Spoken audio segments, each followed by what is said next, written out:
My friends, as we gather in this moment, let us turn our attention to a truth so familiar that its very familiarity has concealed it from us. We have all heard the words of the Master, "Seek first the kingdom of God." And yet, for many sincere seekers, this simple instruction has become the beginning of a long spiritual journey filled with effort, struggle, and longing. You have sought with intensity, with devotion, with tears, and with yearning, yet the kingdom has often seemed as distant as ever. The reason is not that the kingdom is far away, nor that you have failed in your seeking, but that the true meaning of this instruction has been hidden beneath centuries of misunderstanding. When Jesus spoke of seeking, he did not send you outward into the world of activity, nor inward into the realm of mental striving. He pointed you toward a reality already present, already functioning, already complete within your own consciousness. The kingdom of God is not something to be achieved. It is something to be recognized. And so as we begin our time together today, let us set aside the belief that we are trying to reach something that lies beyond us. Let us approach this teaching with the quiet awareness that what we are seeking is already here, awaiting only our recognition. In this hour, I invite you not to strive, not to attempt, but simply to rest in the possibility that the kingdom is far nearer than you have ever imagined, nearer than breath, nearer than thought, as close as your own being. As we move deeper into this subject, let us consider how the simple word seek has been subtly transformed in human consciousness into something the Master never intended. Over the centuries, seeking has come to mean striving, laboring, reaching outward, and attempting through personal effort to attain something we imagine ourselves lacking. And so, when we are told to seek first the kingdom, we instinctively begin a journey of activity, prayer as effort, meditation as discipline, devotion as duty, all arising from the hidden belief that God is somewhere else and that we must somehow reach him. Yet this very impulse reveals the core misunderstanding. All striving implies distance, and distance implies separation. And separation, my friends, is the original spiritual error. It is the belief that God is there and we are here, that the kingdom is a reward to be earned or a destination to be reached. But the moment we accept separation, even unconsciously, our seeking becomes restless and our prayer becomes anxious. We find ourselves pleading with a God we believe to be outside our own being, hoping for signs, waiting for answers, searching for experiences, all the while reinforcing the very sense of separation we are longing to overcome. The Master did not intend this. Seeking, in his language, was never a call to pursue God as one pursues a distant objective. It was an invitation to turn away from external dependence and inward mental struggle, and to rest in the awareness that the presence we seek is already the life of our life, the soul of our soul, and the consciousness in which we dwell. The kingdom is not reached through striving. It is revealed in the moment we relinquish the attempt to find what has never been absent. Now let us turn to the heart of the Master's revelation, the truth that dissolves all confusion the moment it is understood. The kingdom of God is within you. With these words, Jesus removed the kingdom from the realm of time, from the realm of conditions, from the realm of outer attainment, and placed it where it has always been, within the consciousness of every individual. This kingdom is not a distant place, not a celestial domain reserved for the worthy, not a future reward for good behavior or correct belief. It is a spiritual reality, fully present, fully complete, and eternally functioning within the depth of your own being. When Goldsmith speaks of God as consciousness, he is reminding us that the presence we call God does not dwell in the sky, nor in temples made with hands, nor in the shifting conditions of human experience. God is realized only as we awaken to the truth that our very consciousness, when freed of fear, freed of desire, freed of the belief in separation, is the transparency through which the kingdom reveals itself. This kingdom is not something you feel or see with the senses. It is not emotional uplift or mystical excitement. It is that quiet inner assurance that nothing stands between you and the infinite, that nothing is absent from this moment, that nothing needs to be added to your being for you to be complete. You do not journey toward the kingdom, nor do you invite it to come to you. Rather, you let the full sense of self dissolve, and in the silence that remains, the kingdom shines forth of its own accord. You do not enter the kingdom enters your awareness the moment you cease looking for it outside yourself. As we proceed, let us gently examine why, if the kingdom is already present within us, it so often remains hidden from our experience. The kingdom is never absent, yet our awareness of it is veiled by the incessant activity of the human mind. The mind, left to itself, is a restless instrument, constantly interpreting, evaluating, anticipating, fearing, desiring. This mental noise forms a cloud so dense that it obscures the quiet presence that has been with us all along. It is not that God is silent. It is that human thinking is too loud. And so long as we allow the mind to race from one concern to another, from yesterday's regrets to tomorrow's anxieties, we remain deaf to the still, small voice that whispers, "I am here." Personal desire, too, becomes a barrier. The moment we approach God with a wish, a request, or an intention based on human need, we anchor our consciousness in the very belief that something is missing. Desire announces lack. It affirms separation. It insists that the kingdom is not yet complete. And fear, perhaps the deepest obstruction of all, is the conviction, often unspoken, often unnoticed, that we stand apart from the infinite. Fear is nothing more than the subconscious belief that we live alone, unsupported, vulnerable to forces beyond our control. But the truth is that no individual has ever been separated from the presence that maintains and sustains life. Thus, it is not the kingdom that is hidden. It is our own mental agitation that blinds us. When the mind quiets, even for a moment, the veil lifts, and we discover that the kingdom was never withheld. It was only overshadowed by the noise of a self we thought we were.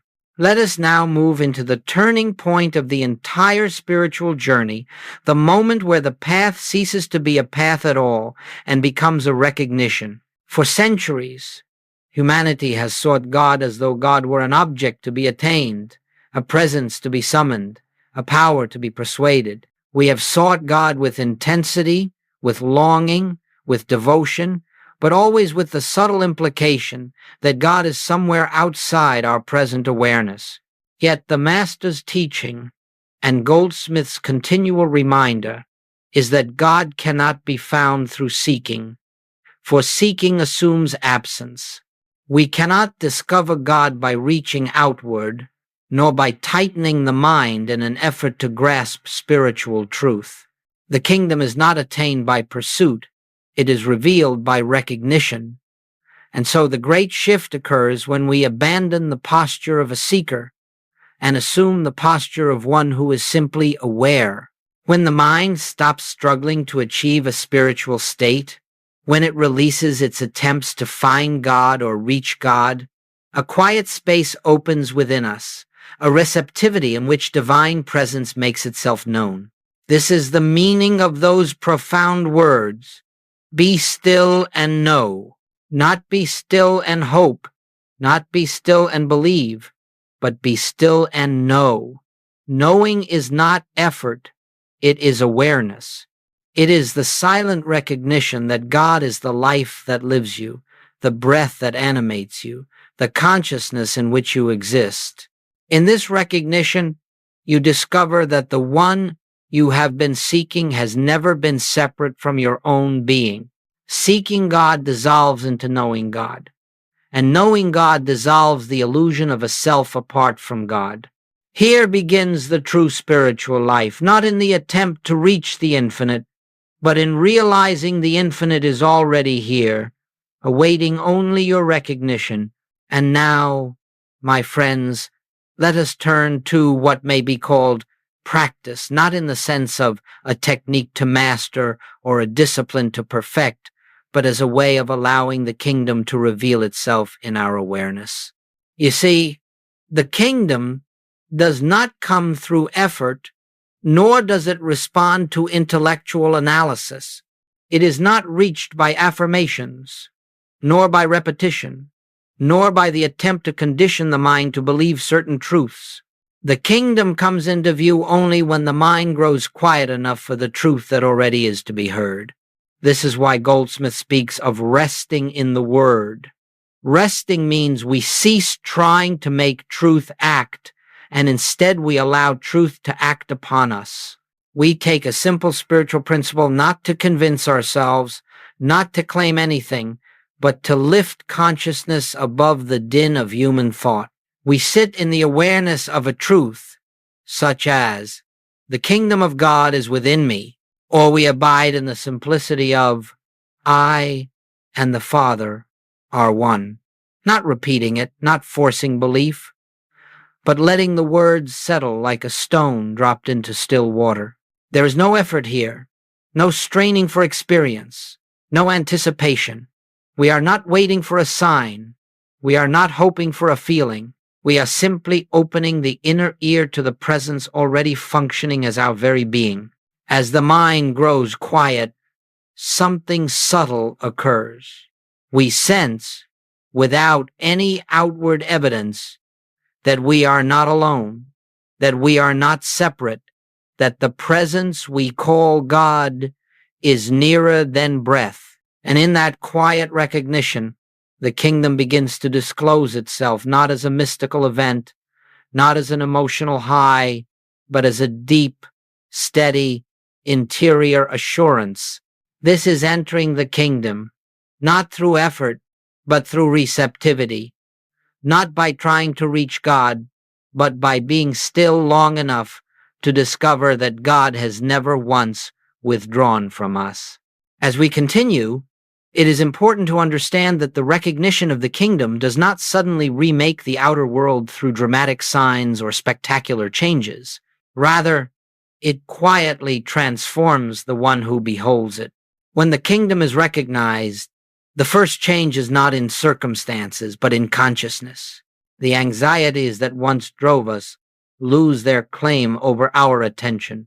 The pressures we once felt so heavily begin to dissolve, not because conditions have altered, but because the sense of a separate self struggling to manage life no longer dominates our awareness. You begin to notice that fear loosens its grip not through resistance, but through the realization that the presence within you is greater than whatever appears before you. Relationships soften because you are no longer approaching others from a place of need or defense. Decisions become clearer, not through intellectual effort, but through the quiet intuition that arises when the mind is receptive to divine guidance. This is not positive thinking, nor is it an attempt to manifest a better experience. It is simply the natural outpouring of spiritual awareness. Goldsmith reminds us that we do not seek these outer improvements. They come as the shadow, the byproduct of an awakened consciousness. When you recognize the kingdom within, health may unfold, not because you fought disease, but because you ceased identifying with fear. Supply may appear, not because you prayed for money, but because you shifted from a sense of lack to an awareness of completeness. Guidance arises, not because you demanded answers, but because you became still enough to hear what has always been speaking within. The kingdom does not change the world, it changes your vision of the world. And as your perception shifts, the world begins to reflect the harmony that was present in your consciousness all along. This is the quiet miracle of recognition. The kingdom reveals itself first within, and then, almost unnoticed, its harmony expresses itself throughout every aspect of your life. Now, my friends, having seen something of what unfolds when the kingdom is recognized, we come to the question of daily living. How do we move through the ordinary activities of life, our work, our relationships, our responsibilities, while maintaining awareness of this inner presence? The answer is beautifully simple, though it requires sincerity. We return again and again to the realization that the kingdom goes before us, not as a mental affirmation, not as a protective shield, but as the truth that divine presence is the very activity of our being. Living in the kingdom means that we do not begin the day as isolated individuals hoping to find God along the way. Instead, we begin with the quiet recognition that wherever we are, God is. That whatever we face, the infinite is already present as wisdom, love, and intelligence. Throughout the day, we pause not to plead, not to question, but to remember. A moment of silence in the midst of work, a breath of recognition before a conversation, a quiet inner turning when confusion arises. These brief pauses are not techniques. They are openings, small windows through which the light of the kingdom enters our awareness again and again. And with each remembrance, the sense of personal responsibility begins to dissolve. We act, but not as isolated egos. We speak, but not from fear or self-defense. We meet challenges, but not with the belief that the burden falls upon us alone. Goldsmith teaches that this is living by grace, allowing the divine to express itself through us rather than attempting to direct life through personal will. As this becomes our way of living, an inner steadiness develops, a quiet confidence that does not depend on circumstances. The outer world may fluctuate, yet within us there is a presence that remains constant. This steady recognition is the kingdom lived, not as an experience to seek, but as the atmosphere in which we walk, breathe, and exist. And now, as we bring our time together to a close, let us rest for a moment in the simplicity of what has been revealed.